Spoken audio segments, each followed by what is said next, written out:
The Deep End. Hey team, thanks for checking in for the Next Kilograms Kilometers podcast and kind of final stage phase of, I guess what we're kind of titling the journey. Probably be, I'd say, the last, not even decade, probably the last 6 to 8 years. Going to in the early 2000 teens or whatever you want to call those years, going to grad school, just kind of being exposed to almost a different philosophy, so to speak, outside of what a lot of my peers and colleagues experienced through American graduate programs, and then that just kind of leading into a whole unforeseen almost universe of networking and contacts and just rabbit holes and whatnot. And I say the deep end because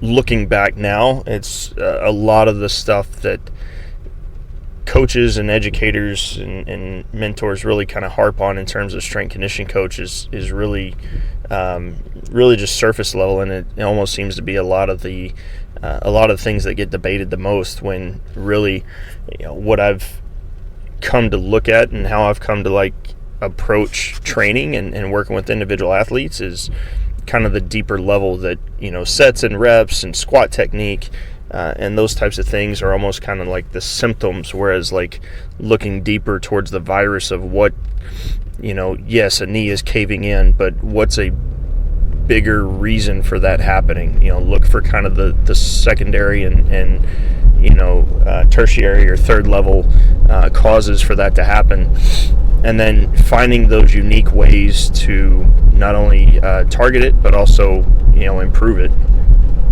In, I guess, to put it in more general terms, is that there's improving your squat max, improving your bench max is only a small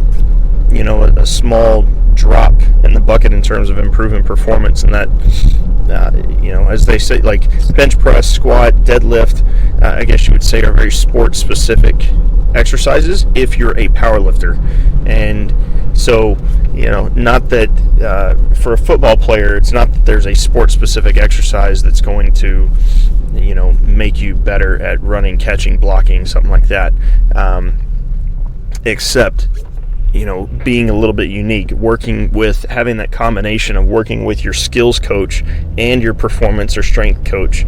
Those have to be kind of lockstep, and it has to be kind of a unionized or joint effort from that perspective. So, and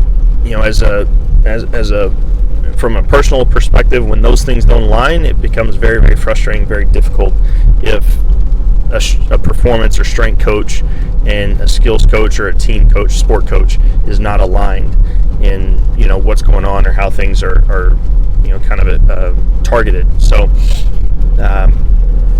but just becoming a student of human movement, not just strength conditioning sets, reps, and be able to regurgitate a program right off the top of my head, but to look deeper, ask more questions of the whys, the whats, and hows, is really kind of where things have gone in this most recent kind of phase as a coach or as a career. So, again, whatever sport you're in, right? As they kind of say,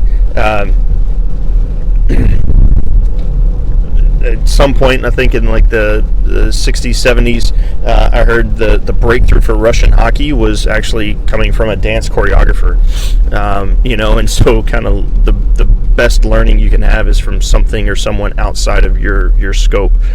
So, what was that for you in whatever sport you're playing, in whatever activity that you're doing, maybe even profession? What was that one thing that was it for you? That was kind of the light bulb that just kind of spun you around and had you looking at it from a different perspective.